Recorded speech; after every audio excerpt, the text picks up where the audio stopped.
हरिओम, जय गुरुदेव। मित्रों, 101 वर्ष पूर्व 1922 में एक अद्भुत कविता लिखी गई। युग परिवर्तन की भविष्यवाणी उसमें की गई और उसमें लिखा है कि ईश्वर के अवतार धरती पर आएंगे और लोग उन्हें भी कारावास में रखेंगे, उन्हें भी जेल में रखेंगे, किंतु वे जेल में रहकर भी वहां बैठे बैठे भी वे सबका मंगल, सबका भला करेंगे। मित्रों, वो जबरदस्त, वो अभी आपको मैं यहाँ दिखा रहा हूँ, वो वीडियो क्लिप अभी आप देखोगे, सुनोगे, बड़ा बड़ा अद्भुत, बहुत अद्भुत। और ये भेजा किसने? तो हमारे हमारे अमरावती जिले में परतवाड़ा है, वहां के हमारे केशव भाई, उन्होंने ये मुझे लिंक भेजी और कहा कि मानो भाई आप इसका प्रचार जरूर करें, क्योंकि इसमें लग रहा है कि ये बापू जी का ही है। लग रहा ही नहीं, हम तो दावे से कह सकते हैं कि ये बापू जी के बारे में ही कहा गया है, बापू जी की बात इसमें की गई है। आप जब सुनोगे तो आप भी बड़े हैरान, आप भी कहोगे कि हाँ, ये तो हमारे गुरुदेव का ही है, क्योंकि हम तो सब जानते ही है। बिल्कुल। और वो जिन्होंने भी ये भविष्यवाणी की है, जिन्होंने ये सुनाया है, उनकी कई भविष्यवाणियां सही साबित होने के प्रमाण भी हमको मिले हैं। तो चलिए वो वीडियो क्लिप अभी मैं आपको यहाँ दिखाऊं, जबरदस्त। उसके पहले एक और चर्चा आपसे कर लूं जो भविष्य से ही जुड़ी हुई है। जो ये तो 101 साल पहले किसी ने ये कविता लिखी है, किसी विद्वान, किसी ज्योतिषी ने, किसने लिखी, जो जिसने भी लिखी है, लेकिन हजारों हजारों वर्ष पूर्व हमारे ऋषि मुनियों ने हम सभी का भविष्य लिख के रखा है। और आपने कईयों ने सुना भी होगा, मैं कुछ 2-4 वीडियो से इस पे चर्चा कर रहा हूं कि, और कई साधिकाओं को अनुभव भी आया उसमें, वो भी मैं अभी आपको यहाँ दिखा दूं छोटी सी झलक। जैसे कल 5 तारीख को, कल शुक्रवार 5 मई को रात 9 बजे retired wing commander Shashikant Oak ji, मतलब एयरफोर्स में बड़े पद पर थे, वो अभी रिटायर्ड हो गए हैं, उनकी, शशिकांत ओक जी, हाँ, वायुसेना में। तो उनकी सेवा बड़ी जबरदस्त, उन्होंने अध्ययन किया, संशोधन किया, लेखन किया नाड़ी पट्टी भविष्य के बारे में।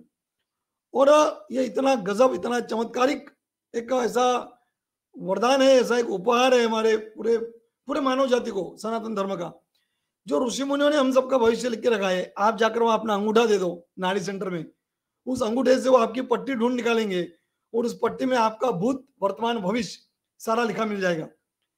तो देखिए, ये बात भविष्य की आज मैं कर रहा हूँ कि जैसे बापूजी के बारे में 101 साल पहले किसी ने कविता लिख के रखी, वो वीडियो में भी मैं आपको यहाँ दिखाने जा रहा हूँ, इसलिए मैंने ये चर्चा की। देखिए, 2 कमेंट मैं आपको यहाँ दिखा रहा हूँ। देखिए, ये जो मैंने वीडियो अभी कुछ 2-4 वीडियो में जो मैंने चर्चा की नारी भविष्य के बारे में, तो एक स्वाति दीदी की यहाँ कमेंट आई है कि मैं अभी 19 अप्रैल को पुणे में देखा मेरे बेटे का अंगूठा लगा के भविष्य देखा, तो उसमें उन्होंने कहा कि घर में आध्यात्मिक गुरु का अस्तित्व है, और यह भी कहा कि मेरी जो भक्ति चल रही है उसके कारण घर में लक्ष्मी का अस्तित्व है। घर में मैंने अकेले ही बापूजी से दीक्षा ली हुई है। मेरे बेटे को बताया कि तुम्हारे माताजी के भक्ति के कारण लक्ष्मी आती है। मेरे गुरुदेव की कृपा है सब। जय गुरुदेव। और ये नाड़ी भविष्य में बहुत सच भविष्य बताते हैं। देखिए, अभी 19 अप्रैल को एक बहन, मैं तो अभी प्रचार कर रहा हूँ 24 के बाद, 25-26 के बाद ही मेरा प्रचार शुरू हुआ नाड़ी भविष्य के बारे में, लेकिन इस बहन ने अभी 19 अप्रैल को दिखाया, मतलब मेरे प्रचार शुरू करने से एक हफ्ते पहले ही ये बहन नाड़ी सेंटर में जाके आई। उसने अपने बेटे का अंगूठा दिया, तो उसमें लिखा गया, बेटे को ये कहा गया ऋषियों द्वारा कि आपकी माता जी की भक्ति के कारण आपके घर में लक्ष्मी का वास है और आध्यात्मिक गुरु का वास है घर में। और देखिए, इनके घर में इनकी मतलब इस बहन ने अकेले ने दीक्षा लिया है बापू जी की। तो आध्यात्मिक गुरु हमारे गुरुदेव को बताया ऋषि मुनियों ने। और एक कमेंट ले लो और फिर आपको दिखाओ वो जबरदस्त कविता का एक झलक, वो वीडियो कि जिसमें 101 साल पहले कहा गया कि ईश्वर धरती पर आएंगे, लोग उनको जेल में रखेंगे। तो चलिए पहले एक कमेंट और ले लेता हूं। ये कमेंट मैंने पहले भी दिखाई थी एक वीडियो में, जो अब मैं दिखाने जा रहा हूं, ये वाली, पर महत्वपूर्ण है। शारदा द्विवेदी, इन्होंने कहा कि मानव भाई, आज से 16 साल पहले मैंने भी गुड़गांव में अपने अंगूठे का निशान दिया था। तब मैं पूज्य बापू जी से दीक्षित थी और मेरे पारिवारिक परिस्थिति बड़ी डावाडोल थी। तब मेरी बेटी जो गुड़गांव में मल्टीनेशनल कंपनी में कार्यरत थी, उसने बताया था कि उसका अपना नहीं मिला, तो उसने मेरे अंगूठे का निशान दिलाया और मेरा मिल गया। मेरी कैसेट भी है और उसमें सभी कुछ सत्य बताया जाता है। मुझे बताया था कि महान गुरु से दीक्षा एवं बाकी जीवन साधु संतों के साथ व्यतीत होगा। पूरा सच बताते हैं वे। हरिओम। तो शारदा जी को भी ये कहा गया कि महान गुरु की शिष्या हो आप। अंगूठा देखकर फिर वो पट्टी निकालकर उसमें जो लिखा गया, ऋषि मुनियों ने जो हजारों साल पहले लिख के रखा इनके लिए कि ये महान गुरु की शिष्या है, मतलब हमारे बापू जी को महान गुरु बताया ऋषि मुनियों ने। और अभी एक सतीश भाई जी का भी आप सबने सुना होगा, सतीश बाप जी का, उन्होंने भी कहीं गुजरात में कहीं पे कोई वो भविष्यवाणी लिख के रखी गई है, वो सारी, वो भी ऐसे श्लोक में लिखा गया है, कविताओं में लिखा गया है। शायद जो आज की वीडियो क्लिप हम देखने जा रहे हैं, हो सकता है उससे से कहीं ना कहीं वो ताल्लुक रखता हो, तो उसमें भी ये सारी बातें कही गई बापू जी के, उसमें सारे स्पष्ट संकेत मिल रहे हैं कि वो बापू जी के लिए। तो अब हम देखते हैं वो वीडियो क्लिप, जो रुपेन शाह, एक प्रसिद्ध जाना माना नाम है, आप में से कहीं ने सुना होगा। इन्होंने एक प्रसिद्ध ज्योतिषी है और इन्होंने इनकी कई भविष्यवाणियां सही साबित होने के प्रमाण मिले हैं। राहुल गांधी, शरद पवार, जो भी घटनाक्रम हो रहा है राजनीतिक क्षेत्र में और अन्य क्षेत्र से जुड़ी भी इनकी कई भविष्यवाणियां सही साबित हुई है रुपेन शाह जी की। उन्हीं का अभी कोई नया वीडियो है 10-11 दिन पहले का, वो वीडियो क्लिप अभी आप यहाँ देखिए, बड़ा जबरदस्त। उन्होंने 101 साल पहले किसी ने जो कविता लिखी है वही पढ़कर सुनाई।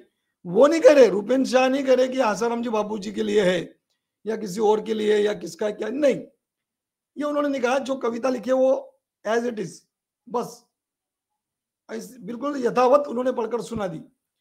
और लेकिन सुनिए तो सही आप, बड़ा बड़ा आनंद, बड़ा अद्भुत, बड़ा आनंददायक, देखिए सुनिए।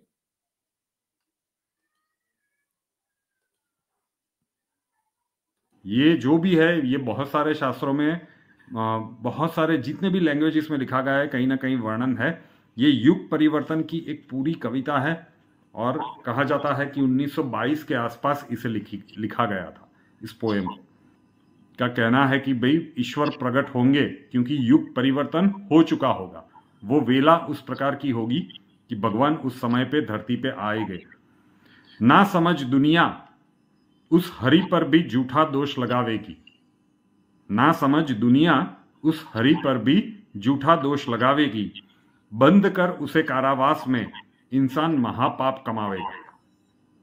इनके अनुसार जो भी ये पुण्यात्मा होगी, मतलब ईश्वर का ही एक स्वरूप ये बता रहे हैं, और दुनिया उसके ऊपर भी दोषारोपण करके जब वो ये परिस्थितियां बना रहे होंगे, उनको कारावास में डाल देगी।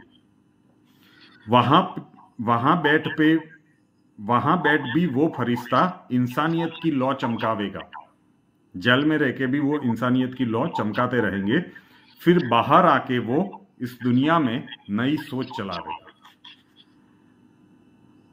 जब तबाही का मंजर आवेगा, तब हरि का नाम ही तने बचावेगा। जब वे ये परिस्थितियां बना रहे होंगे, तब उन पे दोषारोपण किए जाएंगे। तो देखिए कितना निकट है युग परिवर्तन का समय। 2027 इन्होंने 2027 बताया गया। कईयों ने बोला कि 23 से 19 से 23 से आगे आगे ये सब शुरू होगा, 25 तक बहुत कुछ हो जाएगा, और कई कह रहे हैं कि 27 में हो जाएगा। लेकिन ये समय देखिए कितना निकट है। तो क्या 27 में युग परिवर्तन होने के बाद में जेल में डाला जाएगा किसी को? जब युग परिवर्तन हो जाएगा 27 के बाद, आबादी कितनी प्रतिशत आबादी खत्म हो जाएगी दुनिया की, सात्विक लोग बचेंगे 30 करोड़, कोई कह रहा है कि 33% बचेंगे, कोई कह रहा है कि 30 करोड़ बचेंगे, 33%, कोई कह रहा है कि 33 करोड़ बचेंगे, जो भी है। लेकिन उसके बाद थोड़ी ना कोई जेल में डालेंगे। इन्होंने तो कहा कि जब ये परिस्थितियां बना रहे होंगे तब दोषारोपण किए जाएंगे। तो देखिए जब युग परिवर्तन अभी निकट है तो उसकी परिस्थितियां बनाना तो शुरू हो ही गया है, वो तो हो ही गया ना युग परिवर्तन का वो तो। अभी बापूजी 10 वर्षों से क्या कर रहे हैं, और जेल में कौन कौन है? बापूजी ही है।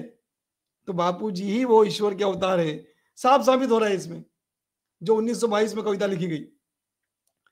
तो देखिए अब कई कहेंगे कि रामपाल भी तो जेल में है, और उनके लोग भी कहते हैं कि हमारे गुरुदेव अवतारी है, इनकी भी कई ऐसी भविष्यवाणी मिली है वगैरह वगैरह। एक बात कहूं, जो सच्चे सनातनी है वो उनके चेले माने, उनको जितना मानना है पूजना है वो करते रहे। जो सच्चा सनातनी है वो इस बात से सहमत ही नहीं हो सकता, वो इस बात को कबूल ही नहीं कर सकता कि वो रामपाल अवतारी पुरुष होंगे। क्योंकि जो हमारे भगवान कृष्ण को बलात्कारी बताए, जो भगवान विष्णु को व्यभिचारी बताए, हमारे धर्म ग्रंथों को उनको अपमानित करे, उसके मन माने अर्थ निकालकर लोगों को भ्रमित करने का प्रयास करे, वो अवतार नहीं हो सकते। इसमें कहा है, इस कविता में आपने सुना कि हरि का नाम ही आपको बचाएगा, हरि का नाम। तो हरि, जब हरि की बात हो रही है, जब अवतार की बात हो रही है, तो वो बाकी जेल में जो भी है उनसे कहीं भी मेल नहीं खाता, कहीं भी मेल नहीं खाता। आप देख लीजिए, वो है आशाराम जी बापू। और ये कई कई, अभी देखो मैंने आपको 2 साधिकाओं का अनुभव भी बताया कि नारी भविष्य में भी लिखा गया है कि आपके गुरु महान है। फिर डॉक्टर हीरा तापड़िया, हमने सबने देखा है, सुना है कि उन्होंने किस तरीके से विश्लेषण किया है बापूजी की ओरा का, बापू जेल जाने से पहले ही, कि बापूजी की ओरा जो है वो ऋषि मुनियों की जैसी होती थी, वैसी बापूजी की ओरा है, इतनी पावरफुल ओरा। तो ये सारी बातें क्या प्रमाणित करती है कि संत श्री आशाराम जी बापू, पूज्य संत श्री आशाराम जी बापू एक अवतारी महापुरुष है। और जो आज भी जिनकी श्रद्धा कायम है, आज भी जो निष्ठावान है उनके चरणों के प्रति, उनके चरणों के प्रति, उनके चरणों में आज भी जो समर्पित है, वे सभी सभी सभी देव है निश्चित। और हमें भी अभिमान है इस बात का, बड़ा आनंद है इस बात का कि हम पर कितनी कृपा हो गई कि हम जैसे अनाधिकारी, जिसका कोई अधिकारी नहीं है, हम जैसे अपात्र, जो पात्र ही नहीं है कृपा के, उनको भी उन्होंने पकड़े रखा है, थाम रखा है, संभाल रखा है पूज्य बापू जी ने। कोटि कोटि वंदन गुरुदेव के चरणों में कृतज्ञता व्यक्त करते हैं हम, और हमारे सभी गुरु भाई बहनों को, पूरे गुरु परिवार को बहुत बहुत बधाई, बहुत बहुत बधाई। हरिओम, जय गुरुदेव।